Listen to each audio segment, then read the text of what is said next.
Empezar agradeciendo la presencia de Tamia y Amanda Villavicencio, que han llegado esta misma tarde desde el Ecuador para presentar este libro y que mañana nos van a acompañar en la sesión de honor del Inter-American Institute for Democracy, que va a producir la entrega de los premios por la democracia de la gestión 2024.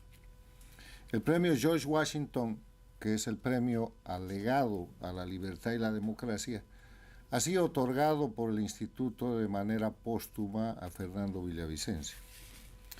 Este premio tuvo una entrega el año pasado a otro notable ecuatoriano, el expresidente Yamil Maguad, por su legado con la dolarización en el Ecuador y el Tratado de Paz del Perú con Ecuador, o del Ecuador con el Perú. El legado de Fernando es un legado de una lucha permanente, primero en la denuncia, después en la constatación y después en la terminación de la dictadura del socialismo del siglo XXI o castrochavismo, que se apoderó por más de 10 años del Ecuador, que lo convirtió en narcoestado, en base de apoyo a las guerrillas y en base del crimen organizado de la mano de Rafael Correa. Y lo que ha hecho Fernando Villavicencio y lo que ha producido su asesinato es que ha dejado una agenda nacional. A partir de la muerte de Fernando Villavicencio, la agenda política, la agenda social, la agenda nacional del Ecuador tiene que ver con los temas por los cuales él siempre luchó. Primero, evitar que el Ecuador vuelva a ser un narcoestado. Está en proceso de salida, pero esa era una de las luchas de Fernando. Segundo, impedir la impunidad de Rafael Correa y de sus cómplices, corruptos, nuevos ricos y gente que hizo de todo con el Ecuador, un de todo probado documentalmente por los trabajos de investigación y por los esfuerzos de Fernando Villavicencio. Y recuperar la agenda del retorno efectivo a la democracia para que el Ecuador vuelva a tener condiciones de libertad, lo que pasa por algo que los ecuatorianos hoy día ya están discutiendo, que es el señalamiento de las cláusulas violatorias de derechos humanos que tiene la Constitución que impuso Correa al Ecuador. En ese sentido, quiero decir que la relación entre Fernando Villavicencio y el Inter-American Institute for Democracy fue muy intensa.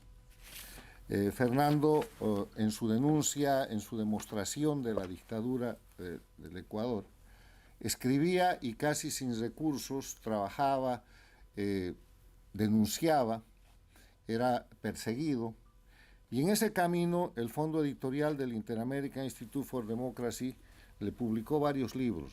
Tengo dos aquí. Ecuador Made in China, que es la denuncia de los casos de corrupción en torno a la venta del petróleo ecuatoriano a la China, documentada con los sobreprecios y todas las cuestiones que han creado una pléyade de nuevos ricos y que han llevado al Ecuador a una situación de crisis económica. Este libro, publicado en español y resumido en inglés, fue la base para un foro que el Inter-American Institute for Democracy presentó en el Senado de los Estados Unidos y contribuyó grandemente a que la comunidad democrática de las Américas entienda que el gobierno de Correa era un régimen dictatorial satélite de la dictadura de Cuba y de Venezuela. Cuando Fernando estaba perseguido por Correa y tuvo que ir a la clandestinidad, dio una vuelta por aquí, lo invitamos, y después se refugió en la Amazonía ecuatoriana, de donde escribió Sarayaco, la derrota del jabalí, que el fondo editorial del Inter-American Institute for Democracy también ha publicado.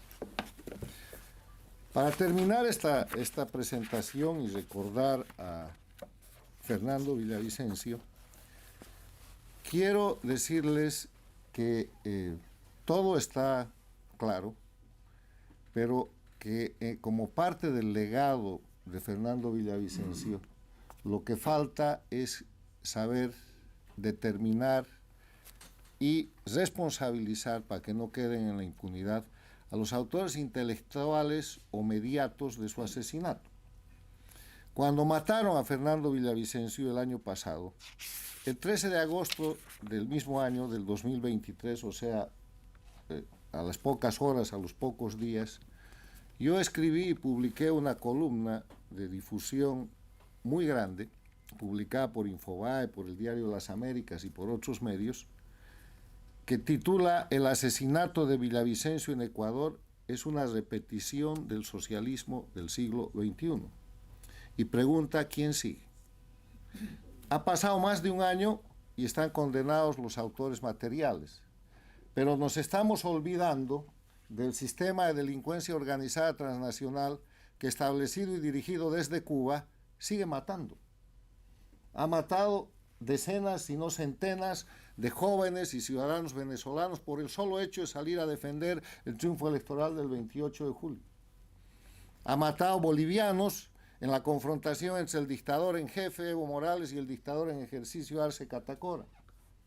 Está matando gente en Nicaragua y obviamente en Cuba. Voy a hacer mención a este análisis. Dice, han asesinado al candidato presidencial Fernando Villavicencio en Ecuador.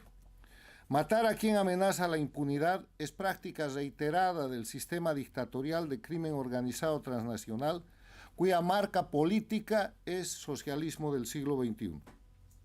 Villavicencio es la más reciente víctima en ese momento, ahora se han aumentado decenas o centenas en ese año, con la que repiten su metodología que en este siglo mató a Osvaldo Payá en Cuba, al fiscal Nisman en la Argentina, al general Gabela en Ecuador, al general Baduel en Venezuela y más. Es la amenaza a los defensores de la libertad y la democracia en las Américas. La pregunta es ¿quién sigue?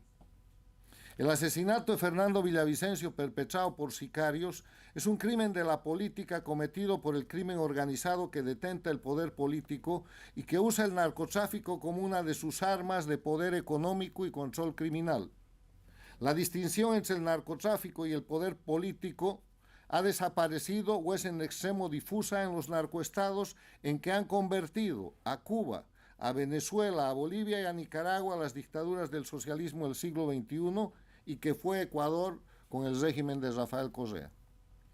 Narcoestado es el país cuyas instituciones políticas se encuentran influenciadas de manera importante por el poder y las riquezas del narcotráfico, cuyos dirigentes desempeñan simultáneamente cargos como funcionarios gubernamentales y miembros de las redes de producción y o tráfico de drogas narcóticas ilegales, amparados en sus potestades legales de gobierno. La historia prueba que desde la década de los 60 del siglo pasado, la dictadura de Cuba, por medio de Fidel Castro y el Che Guevara, proclamó el narcotráfico como un arma de lucha contra el imperialismo, contra Estados Unidos. Cuba fue el primer narcoestado de la región con la asociación del dictador Fidel Castro con los narcotraficantes Pablo Escobar de Colombia y Roberto Suárez de Bolivia, que produjeron el fusilamiento del general Arnaldo Ochoa, del coronel Antonio de la Guardia y otros en el intento de encubrir a Castro. Con el gobierno de Rafael Correa, el Ecuador fue un narcoestado. Lo prueba la Operación Fénix o el bombardeo de la Angostura, el ataque de fuerzas de Colombia en la zona de la Angostura cerca de Santa Rosa de Manamaru, provincia de Sucumbíos, el 1 de marzo del 2008, que eliminó a 22 guerrilleros de las FARC, incluyendo a alias Raúl Reyes, que operaban en territorio del Ecuador. Ese grupo guerrillero fue localizado porque Raúl Reyes usó un teléfono satelital el 27 de febrero para recibir una llamada de Hugo Chávez, el presidente del narcoestado de Venezuela. El presidente Lenín Moreno empezó el retorno a la democracia del Ecuador con la restitución de los elementos esenciales de la democracia, proceso que se debilitó en la siguiente gestión, y que ahora espera un proceso de recuperación con la próxima elección en el Ecuador. El más importante y valiente opositor a Correa y su dictadura fue Fernando Villavicencio, perseguido y exiliado, que señaló, documentó y demostró el narcoestado, la corrupción y la violación de derechos humanos institucionalizada por Correa, repitiendo el método cubano de terrorismo de Estado en el Ecuador. La candidatura presidencial de Villavicencio fue la postura más firme para evitar la reinstalación del narcoestado en el Ecuador y el certificado de no impunidad para Rafael Correa, condenado a 8 años de cárcel con sentencia ejecutoriada. Villavicencio era el impedimento para evitar que candidatos pro Correa y beneficiarios de las dictaduras del socialismo del siglo XXI tomen la presidencia de Ecuador para rehabilitar al prófugo, repitiendo el modelo de Lula que pasó de la cárcel a la presidencia del Brasil. Nada nuevo en el Ecuador. El socialismo del siglo XXI, castrochavismo, es el disfraz político del crimen organizado que busca presentar como políticos a los criminales y convertir en política delitos como el narcotráfico, el terrorismo de Estado, el terrorismo internacional, la corrupción, la trata de personas, el esclavismo, la tortura, la agresión a la paz y la seguridad internacionales.